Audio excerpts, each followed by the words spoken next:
everybody, welcome back to Kat's Kitchen. I'm so glad you guys are back here again with me for another episode and another recipe. Today we're going to be making a bark dessert. If you've never heard of anything like that, it's basically a caramel and chocolate dessert on crackers, and it's really good. It's super tasty. It's something nice. I always want to call it a no-bake situation, but you do bake it for a little bit, but it's really super easy. It's something like, it's within my wheelhouse, we'll say, like, because I don't really like crazy, complicated desserts.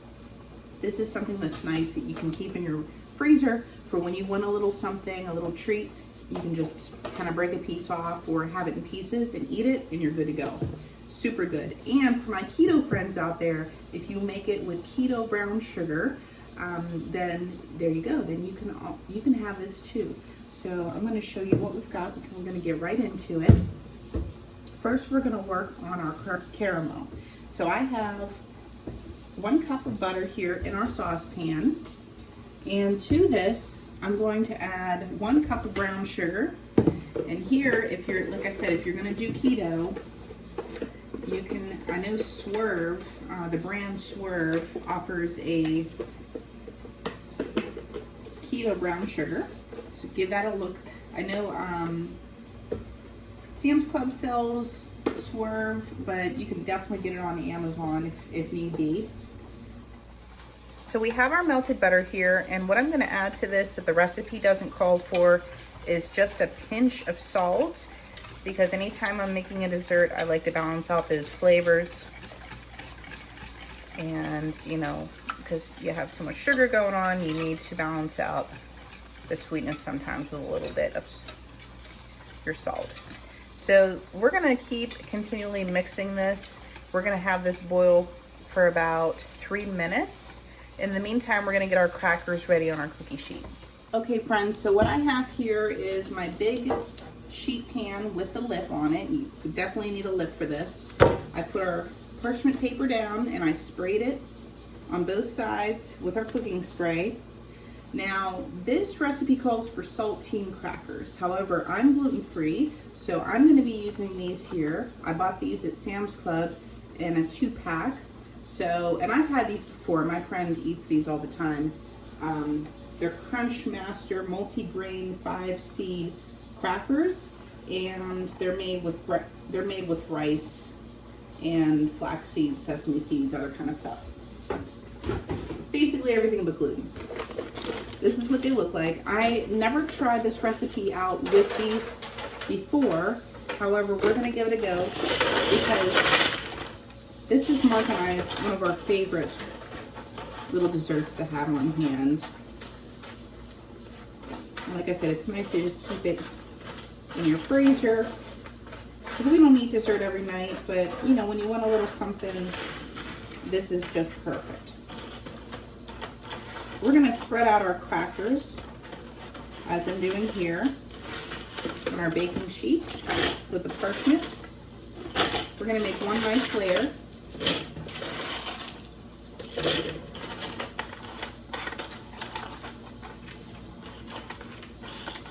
And then, once our sauce is ready, after it has boiled for about 3 minutes, then we'll pour it over here, and then we will bake this at a 400-degree oven for just a few minutes. Let me see,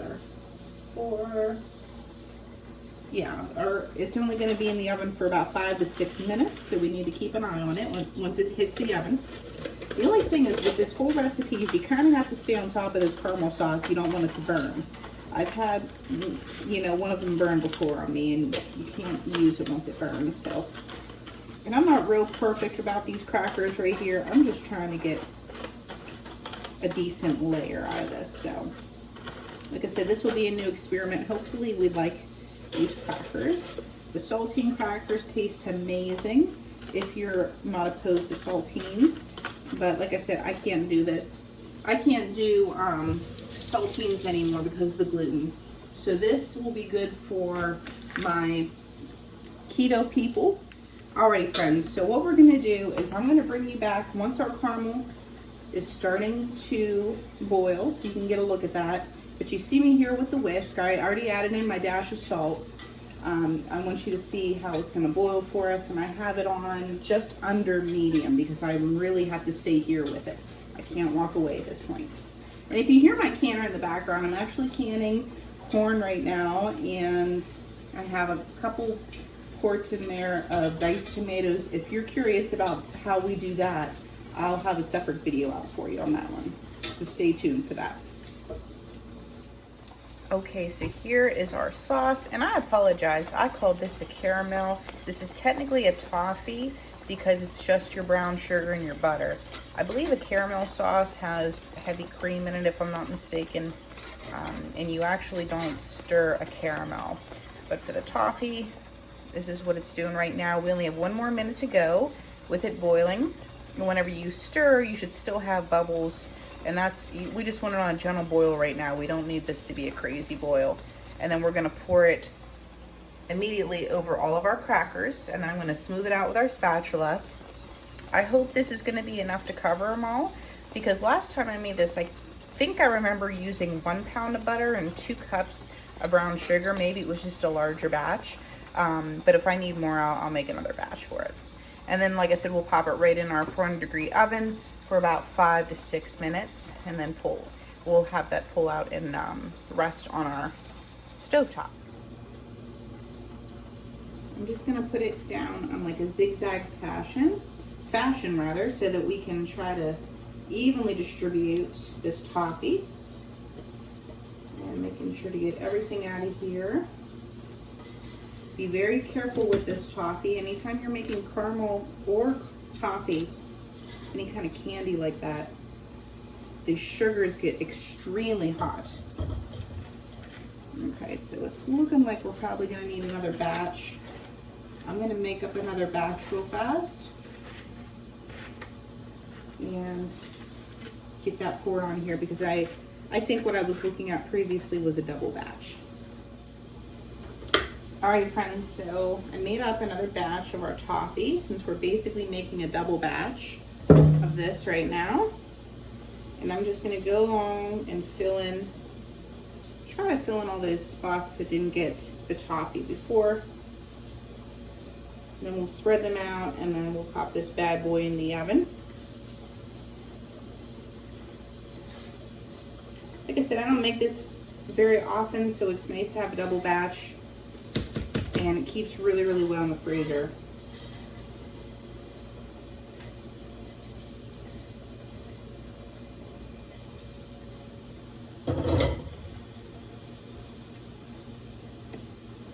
Once it goes in the oven too, it's going to kind of self-level, which is nice. Kind of spread it out a little bit. Fill up all the gaps.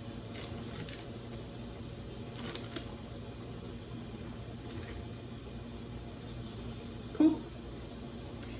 And then you want to carefully, this is really hot, get our little pot holders. Put this in the oven.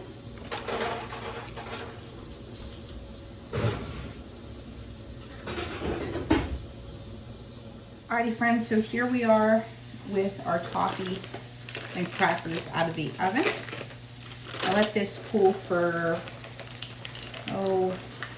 I don't know, maybe 4 or 5 minutes. We're going to spread out our chocolate now. These are just some semi-sweet mini chocolates I had, and then I have some full size here.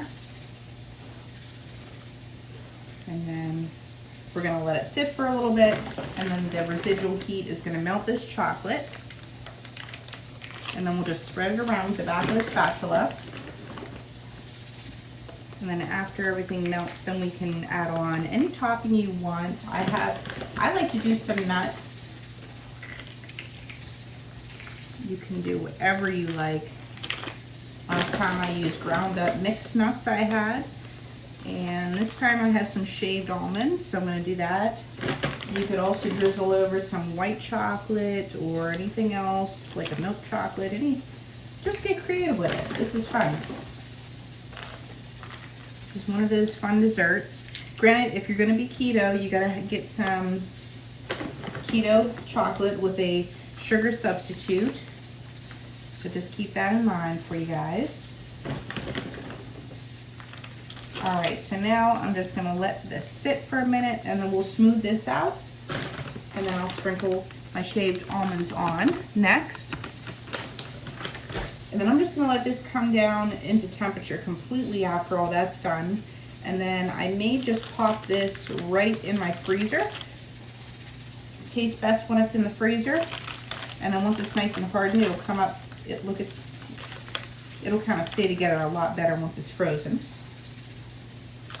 And then we can break it up and put it in bags.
Alrighty guys, so here is our bark.